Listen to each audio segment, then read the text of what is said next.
This is a quick demonstration of the UnicodeInjector script that now comes with Adobe InDesign 2020. So in this video I'll cover a few things. First of all, I want to give a little bit of an explanation about Unicode, where to find the Unicodes. So I won't go into too much detail, but essentially tell you where to find them and how to find them. Then second section is about how to use the UnicodeInjector script. And then for the people that are actually interested in scripting, the third section will be about how the UnicodeInjector actually works. So the first thing about Unicode, so I'll first have a look at Windows, which has a certain way of treating Unicodes, and then I'll have a look at the Mac, which is slightly different, has different tools. So let's go to a Windows workstation. I have InDesign open here, that doesn't matter. So on Windows, there is a standard utility called car map. So if you just type character map, car map or character map, so you just go to the start bar and bring that up, and that gives you this little screen where you can actually see all kinds of glyphs, and then also like see what the code is that goes with them. Now, very important when dealing with Unicode is that you make sure that you look at the right font. So right now I'll be looking at the font Calibri, which is a standard Windows font that comes with MS Windows, because not all fonts have all glyphs in them. So you might actually enter a Unicode, and if the font that you're using doesn't have that Unicode as a glyph, a little square with a cross in it will appear. So you can see like Calibri is a fairly large font, has lots of things. Now in this case, for example, I would like to be able to insert into my InDesign document some of those circled digits here. So we'll get into that in a moment, how to do that with UnicodeInjector. So with the character map, all you have to do is actually click the glyph that you want in the font that you want, and it will tell you here what the Unicode is. So this circled 7 is 2466. So the important thing is to remember that it's not just the Unicode, it also depends on the font that you'll be using. The font has to be able to display that particular Unicode. So on the Mac it's slightly different. So you can actually have a lot of icons here, but the ones that I want to show you are currently not here. So you can actually show a special icon in the menu bar, and to make that show you go to your system preferences and bring up the keyboard panel. So and you have to select here show keyboard and emoji viewers in menu bar. So once you do that, you actually get a little icon here which is like your keyboard, and then you can select here show emoji and symbols. So if you bring that up, so come on, where is it? It's probably hidden. There it is. Okay, so you get actually a whole lot of symbols and whatever, and again each time you click one of those, as you find them, you can see what the Unicode is. For example, this copyright sign is Unicode 00A9. So if I want to find those same circled items as I showed just before in the Windows version, so I can actually do a search on the name of the character. So if I just type circled, here's all kinds of things with circles. See, for example, this one is a circled plus, a circled minus. The ones that I'm interested in is the circled digit 1, 2, 3, and so on to circled 9. See, and the Unicodes shown here are actually the same as what we see on Windows: 2460, 2461, 2462, 2463, and so on. So to get those into my document, both on Windows and on Mac, you could start and putting like your cursor somewhere and start double clicking these things, and that would actually insert them, but the UnicodeInjector makes that a lot easier. I'll show now. Second section is how to use the UnicodeInjector. So we know what the Unicodes are that we want to insert, 2460 up to the 2468, and we want to insert those into the text at will. So to make that easy, you first have to have a copy of the UnicodeInjector, and I have one on my desktop here. And so the trick is that this script all by itself does nothing. So you need to actually modify the name of the script, and the name of the script determines what it does. So in this case, I want 9 or 10 different scripts. I essentially want the 1, 2, 3, 4, 5, 6, 7, 8, 9. So 9 different scripts. So what I do is I'll just make 9 copies. A bit too many, doesn't matter. So and then I essentially look at the Unicode that I want, U plus 2460. So I'll remember that, U plus 2460.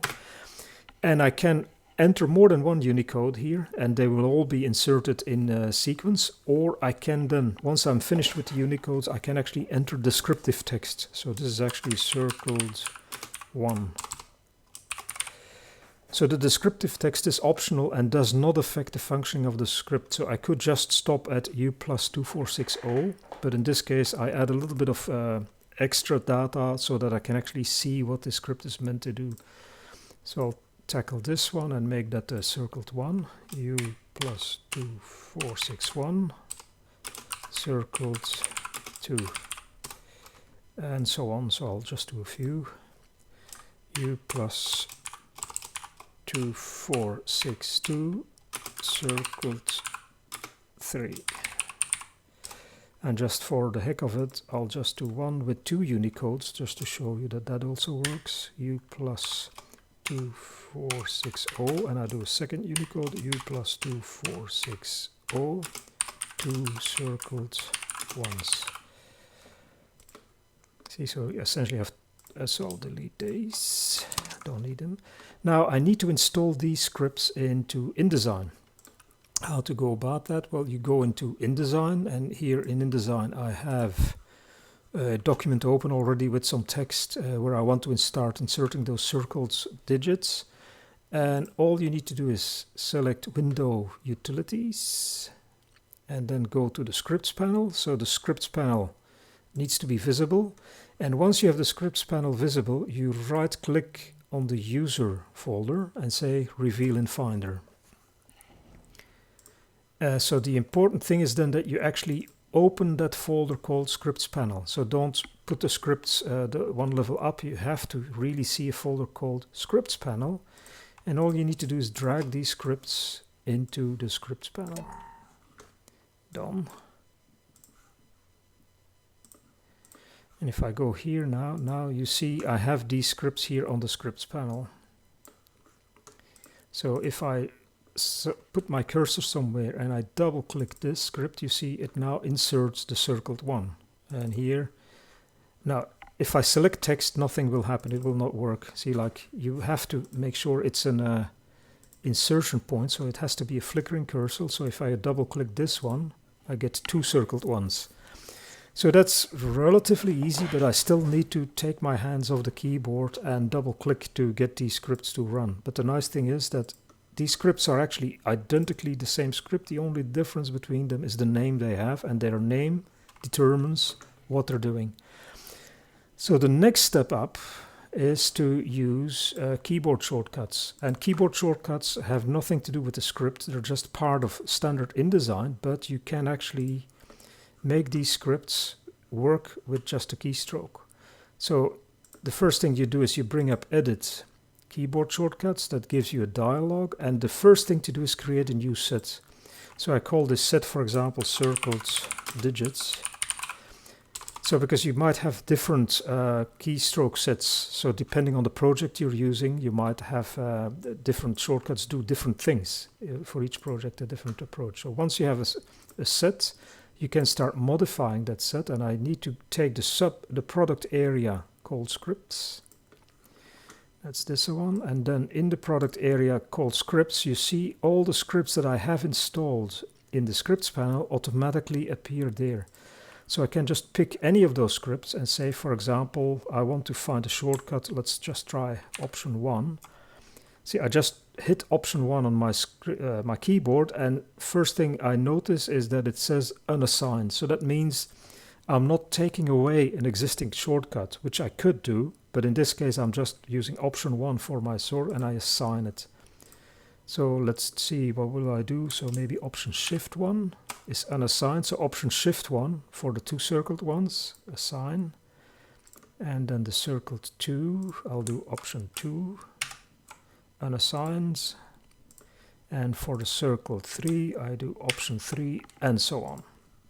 See, if I now go through them, you can see here in the current shortcuts that they have been assigned. So I do OK. So then I'll just open and close this. So now the nice thing is that the scripts panel actually shows the shortcuts that have been assigned. So now I can just put my cursor somewhere and hit option 1. See, and now it becomes really easy to enter stuff. So if I do option shift 1 here, I get my double circled one, and so on. See, so that's actually very cool. So now I have a really quick way to enter Unicodes. So on Windows, it works exactly the same. So I'll just make a few copies. Copy, paste, paste. So, and I'll just do, see here, I look here. So it's exactly the same code, U+2460.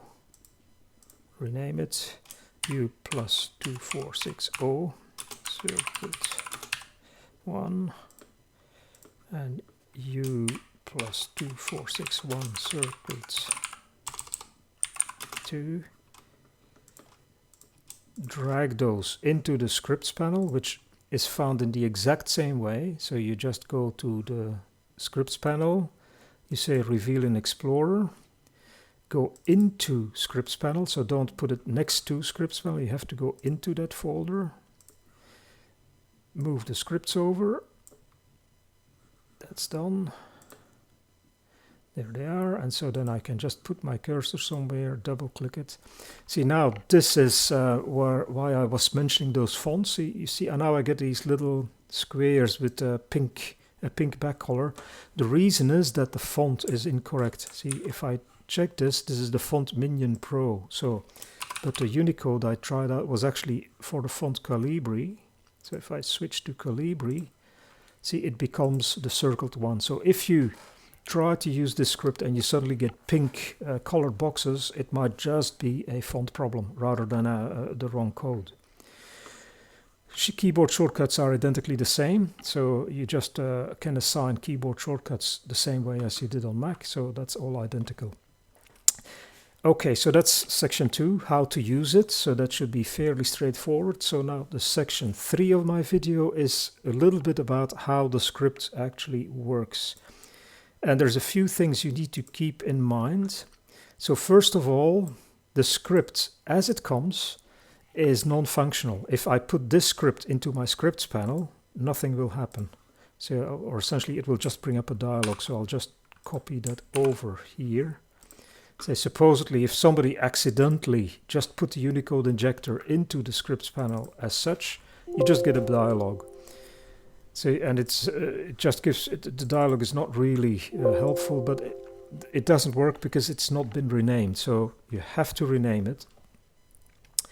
The second thing is, if you want to learn about how the script works, you should not open it with a simple text, with a word processor. So you should not open it with Word or WordPad, because those programs will destroy the script if you happen to resave it. So you have to make sure you open it with a proper text editor.